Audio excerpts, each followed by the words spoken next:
What is anxiety? I believe anxiety is basically a bundle of stories that we repeatedly tell ourselves that we begin to believe over time. The truth is that with anxiety, there's a lot of information out there. There's a lot of knowledge out there. And we can find ourselves constantly looking to manage and heal our anxiety. The truth is that if you stay in the realm of anxiety for too long, you create this dependency on the content. Not only the content, you create this dependency on the influencer or the person that is relaying the content to you. So this can be very, very dangerous. So what I like to do in my content is I always like to mix it up. Yes, there's anxiety there. Yes, there's God talk. Yes, there's spirituality there. There are meditations. There are reframes. There's a lot of different things there that will help you with anxiety, but isn't directly speaking in regards to anxiety. So friends, in regards to the stories, we live in a world where if you hear something consistently and repeatedly with enough emphasis behind it or from an authority figure, we start to believe it. And we start to relay this information to other people unconsciously. So the storytelling process is always ongoing. It happens on the inside. It happens on the outside. It happens between people. And what you really need to understand is this, is that you don't understand the true meaning of anything that you see today. And once you understand that and you go, well, damn, I don't fully grasp or understand the true meaning of what I see on this day that I'm alive, living this lifetime, then you start to humble yourself a little bit and you start to backtrack and you start to question things, right? You start to question your belief systems. You start to question what you believe is true and what you believe is false. Because we live in a world where everything is compartmentalized. It's either this way or that way, and there's no middle ground. And the people that are the most sure of themselves in any given context or conversations are the ones that you have to be the most careful around, because these people that are very, very sure of themselves have a tremendous amount of anxiety within them, because if they don't get their message across to the other person and with some degree of agreement, then what tends to happen is that they tend to gain even more anxiety and they start to push a little bit harder. But let's go back to the storytelling here. During my anxiety disorders, I'll share with you a couple of the stories that I've repeatedly told myself in regards to different anxiety disorders. Let's start with health anxiety or hypochondria, okay? So, and I'm going to give you the kind of the moment where things started to go in a different direction for me. But in regards to health anxiety, the perpetuator of my health anxiety were a couple things.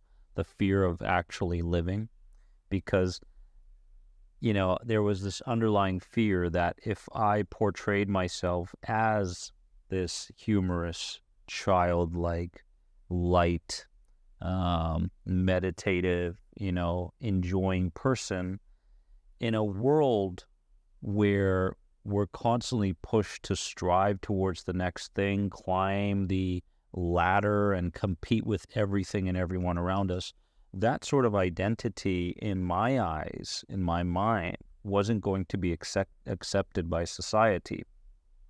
So health anxiety for me and many, many people come down. They feel like it comes down to the fear of dying, but the truth is that that's kind of a byproduct of the fear of living. And what tends to happen is this with health anxiety, is that when you actually start to live through your true self, your higher self, and when I mean higher self, I'm not talking about wishy-washy, woo-woo type of language here. Higher self, I'm talking about your intuitive side, the part of you where you allow your heart to lead you, the part of you where you don't allow the analytical mind to take over and begin analyzing things in depth to the point where now the original idea has branched to many, many different fears, for example.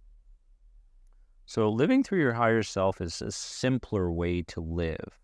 It's not complicated. And so the fear of living, the fear of portraying yourself naturally is one of those fears that come with all anxiety disorders. But for me, mainly, it came down to health anxiety. So there was this attachment, right? And when you have anxiety, and when you live through an identity like this, you have this addiction to suffering. And the addiction to suffering allows you to be in line with the collective consciousness in today's world. I lived in a city. I've always lived in a big city. And the collective consciousness in the city is a very fast-paced, get the job done, get out of my way, I'll do whatever I can to overtake you or to beat you. There's a lot of this. And the truth is, we didn't come to this world as competitive beings. We learned how to fear and to compete over time. Yes, we have animal instincts within us. Yes, we have that. But as human beings, we also have a thinking brain, and that thinking brain allows us to become logical to the point where we recognize that life would flow a lot more easily if, in fact, we started to cooperate with each other. So with health anxiety, one of the stories was, I'm afraid to truly live, right? And oh my God, I'm scared to die. Yeah, but when you're scared to die, right? And that's kind of also an idea that sort of spirals in a health anxiety sufferer's life. The fear of dying is simply because you've attached who you are to your physical body. And you are not your physical body, nor are you the things that happen to your physical body, number one, and number two. And number three is that the final stages of this healing process of health anxiety is the surrendering, is the letting go. But to me, it's very difficult for a health anxiety sufferer to let go of the attachment to their symptoms, to let go to an idea that just crossed their mind that could potentially be catastrophic. They have a very difficult time letting go. And I had a very difficult time letting go because we were never taught how to let go. We were never taught that surrender was an actual option that we have, and we have the choice to no longer be led by certain parts of us, including anxiety. So the last couple of stages in healing health anxiety is this reconnection to the letting go or the surrender process. And sometimes people get there quickly. Other times they have to go through different modalities or healing processes before they realize that this is even an option for them or they can let go. So in terms of storytelling and health anxiety, there were so many stories. What are my symptoms going to do to me? When are these catastrophic thoughts going to end? When is the health anxiety going to end? And the truth is that all of these stories are connected to your ego, and your ego wants to keep you in a familiar state of anxiety and even to the addiction to anxiety because it believes that this is the most legit way to go about this lifetime. And the moment you don't have anxiety, there's this vulnerable or naked feeling to the ego. So knowing this is good, okay? Implementing it is also good. However, knowing something and implementing something often doesn't necessarily get us to that place that we have to get to in order to leave the ego world and to move towards a place of inner peace. Because the moment we want to let go, we feel like we're going to lose something. And here's the key, is you do have to lose certain things. You do have to let go of certain things on the inside and out in order for you to progress forward away from health anxiety or any anxiety disorder for that matter. And one of the biggest things is letting go of how people will judge you, right? Because here we have health anxiety or an anxiety disorder, for example, and you feel, as well as this is a truth, that people have gotten to know you around this person. Now, unconsciously, we feel like, okay, if they know us as some kind of an anxiety, and I am no longer that anxiety identity, then people may not approve of me. And if they don't approve of me, then I'm leaving the herd. If I leave the herd, then I'm vulnerable. This comes back to our natural animal instincts. So we have to come to grips and to the conclusion that letting go of an anxiety identity and feeling lonely or alone for a certain time is the natural process towards inner peace and true healing. And you will feel alone. But the truth is this: most of the time that I spend throughout the day is alone, right? I have a family, I have friends, but most of the time that I spend throughout the day is by myself. And if I would have spent this much time by myself while being in the anxiety identity and being led by the ego mind back, more than a dozen years ago, I would have felt lonely, okay? And loneliness would have taken over, and then my thoughts would have branched from one thing to the next. But the truth is, these days, as I live in a place of inner peace, letting go and surrendering, I've gotten to that stage and I'm going beyond that. I never feel lonely when I am alone by myself. I feel complete, and I always feel like I'm being guided and surrounded by the sort of energies I need to now in order to continue my journey towards upgrading my consciousness. Anyway, that sort of stuff goes a bit deeper, but today we're talking about some of the stories, okay? So health anxiety comes with a bunch of stories. Generalized anxiety comes with a bunch of stories in terms of what's going to take place in the future and how things are going to unfold in the future. So generalized anxiety is constantly living in the future based on what your senses picked up on the past and how your senses interpreted data coming from the outside. Because you can have two people that experience the same trauma. One is traumatized for life and carry that stuff in their mind, body, and spirit, whereas the other person can clearly move on, right? They can move on, and they can move on, and they not only function in society, but they are thriving in society. So we experience these traumas back during childhood and experiences at a time where we couldn't make sense of them. We couldn't logic beyond them or rationalize with them. And so the idea of blaming ourselves unconsciously for things that happened in our past is absolutely ridiculous, because we didn't have the resources we needed in order to solve the traumatic experience that was taking place, and afterwards give ourselves the compassion that we needed in order to move beyond the trauma. So these are a lot of things that you didn't have the ability to do. So in today's world, if you're carrying a lot of guilt and if you're carrying a lot of self-blame or outward blame, then all of that is coming from the ego trying to keep you in the anxiety identity.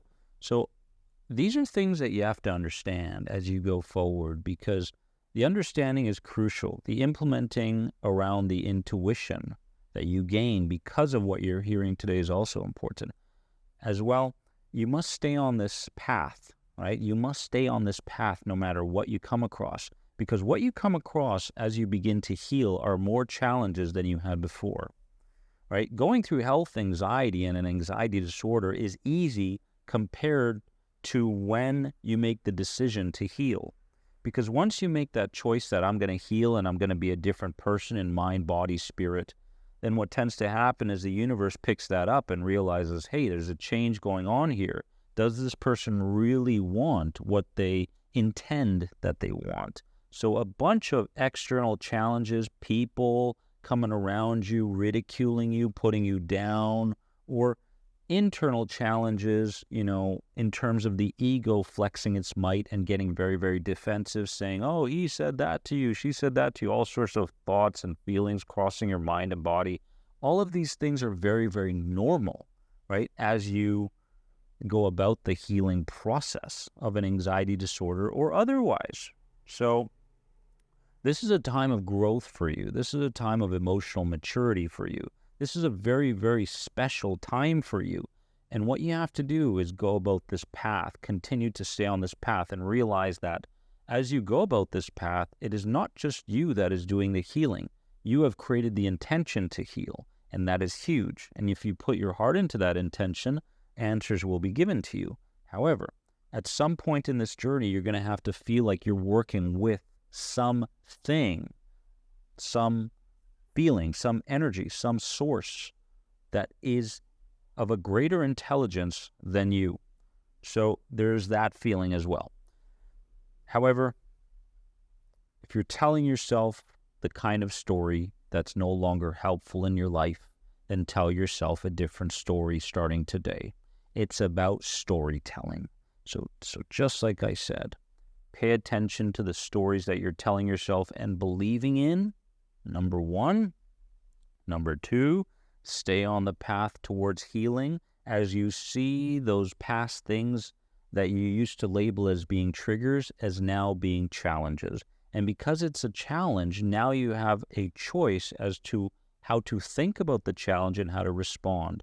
Back then, when it was a trigger, you were frantic. You allowed the ego to take over. But now, because you've deemed it as a challenge, you now have options.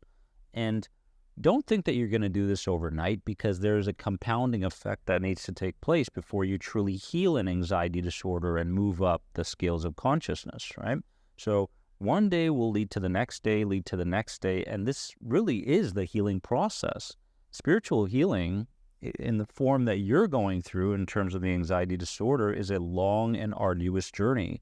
So embrace it, my friends, and remember that you are more than anxiety, always will be. Comment below on your biggest epiphany from this video, and I'll see you soon. Bye-bye.